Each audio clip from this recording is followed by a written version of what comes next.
Under the unforgiving lights of the Pulse, America's most volatile talk show, the tension hung thick as static. Tonight's match wasn't just entertainment, it was ideological warfare, dressed in velvet chairs and commercial breaks. On the left, Samuel L. Jackson, an icon, a voice, a storm of charisma and fury wrapped in one of Hollywood's most recognizable faces. And tonight, he wasn't here to entertain. He was here to humiliate.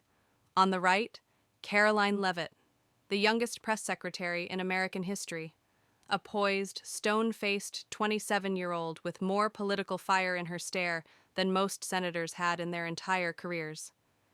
Dressed in sleek navy with her golden hair pinned tight, she looked less like a guest and more like a weapon. The host, Marcus Tate, an instigator known for setting flames between guests and fanning them until Twitter caught fire, stood between them with a grin. "Samuel," he began with a smirk, "you've called Trump a clown, a con man, and, if I'm quoting you correctly, a walking meme with nuclear codes. Now you're sitting face to face with the woman defending him every day. Want to open with some thoughts?" Jackson leaned forward, his elbows planted firmly, his eyes glinting. "Oh, I got thoughts, Marcus." The crowd chuckled, hungry. "I've played heroes, villains. I've played snakes with more integrity than that man," he spat. "Trump? He's a straight-to-DVD dictator, and this administration? It's his blooper reel." He smirked at Caroline. "I hope you're good at PR, sweetheart. You've got decades of cleanup ahead." Laughter, whistles, a few claps. Caroline didn't flinch, didn't blink. She waited for the room to taste Jackson's words, then swallowed them whole. She leaned in, voice cold steel wrapped in velvet. "Mr. Jackson," she began, "you're a legend, no question. But the roles you play, fiction, and the story you just told about my boss, that's Hollywood too. Bad script, worse delivery." A ripple of gasps. "You mock Trump's leadership. Fine, let's talk results. Under his term, black unemployment hit its lowest rate in recorded history. Small businesses, especially minority-owned, boomed.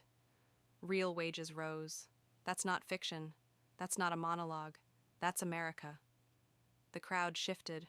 Whispers. Phones raised. "And I get it. It's easier to tweet from a movie set than visit a factory. Easier to play a hero than recognize one."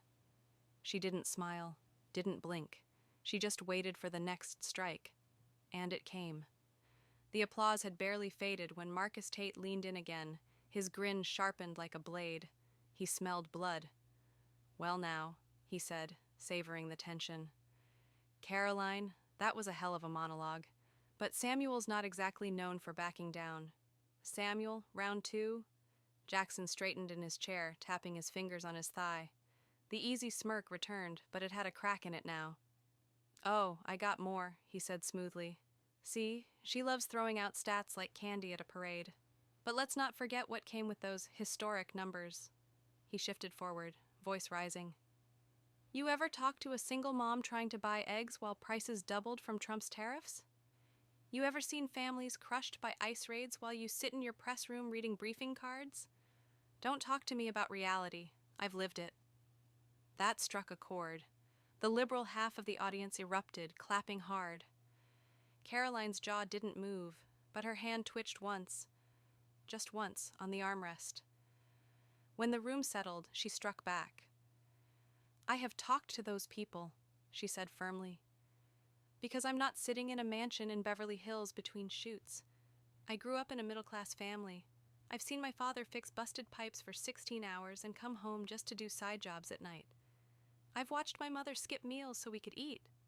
The room quieted. "You talk about price hikes? Sure. But you know what's worse than high prices? No paycheck, no job, no future. That's what your party left behind, and President Trump changed that."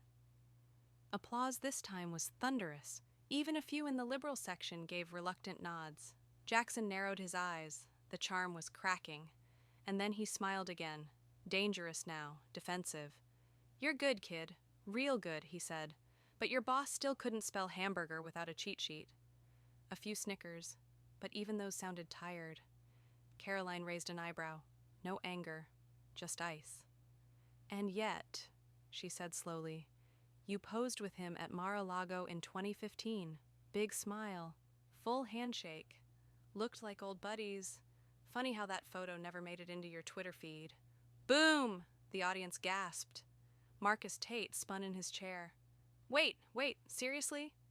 As if summoned, the LED wall behind them flickered, and there it was. The photo.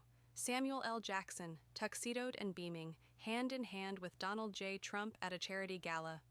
The air collapsed. No laughter now, no clapping, just a deafening national silence.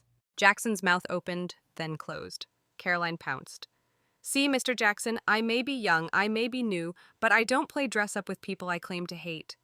You act for a living, I serve. You perform lines, I answer questions, and I don't just believe in what I say, I live it. Her voice didn't rise. It didn't need to. The weight of truth carried its own volume. Marcus Tate sat back, eyes wide. Damn! The crowd exploded.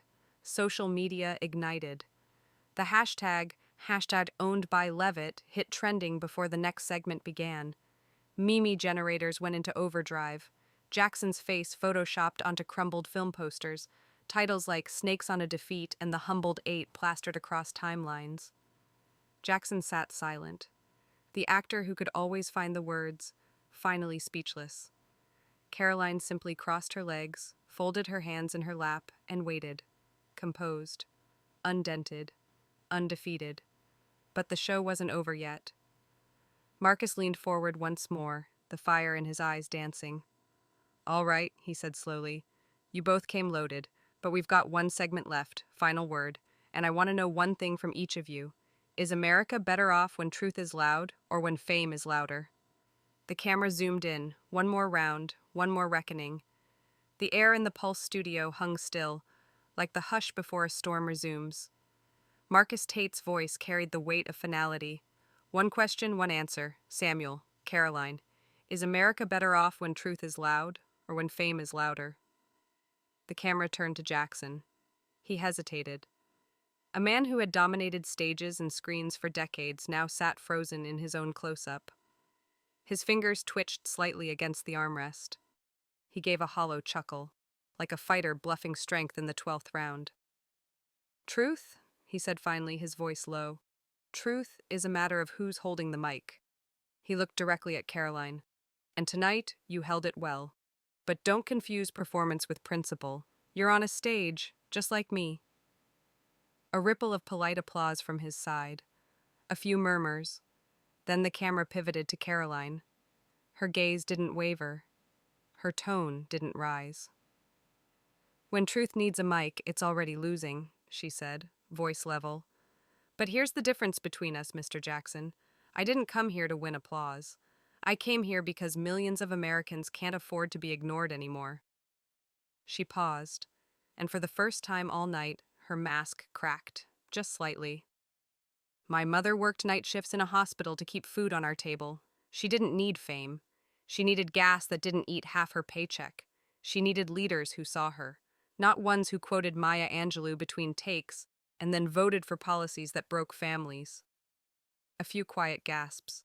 Someone in the audience whispered, "Damn." Caroline leaned forward. You want to know if America is better off when truth is loud? No. America's better off when truth is lived. Not scripted, not stylized, not rehearsed, and definitely not bought with a Netflix deal. The silence was biblical. Marcus Tate blinked. Okay, that's the show. The audience stood. Some clapped, some sat stunned. Others stared at their phones, already watching the clip being reposted with captions like, Caroline Leavitt just shut down Hollywood arrogance in 30 seconds. Samuel L. Jackson humbled on live TV. The truth versus the script. Guess who won? Backstage, Jackson slipped out a side door. No entourage, no interviews. In the green room, Caroline sat alone for a moment, watching her reflection in the dark screen of her phone. It buzzed. One new tweet. Donald J. Trump, Caroline Leavitt, fierce, fearless, and 100% MAGA. That's how you do it. A second notification. Fox News breaking banner. Leavitt versus Jackson, a cultural turning point. And then came the clip. Her monologue. Already edited into dozens of formats. One TikTok played it over a slow violin, another cut it like a trailer. She wasn't here to entertain, she was here to fight. But Caroline didn't post anything. She simply looked out the window of the SUV waiting to take her home. Outside, a protester held a sign, Leavitt Eels Lies. Next to him, a woman clutched a homemade placard. Caroline, thank you for speaking for us. She closed her eyes. This wasn't about scoring points on a scoreboard made of retweets and ratings. It was about drawing a line in a culture that blurred everything, and standing firm. Hollywood may own the cameras, but tonight, truth owned the moment.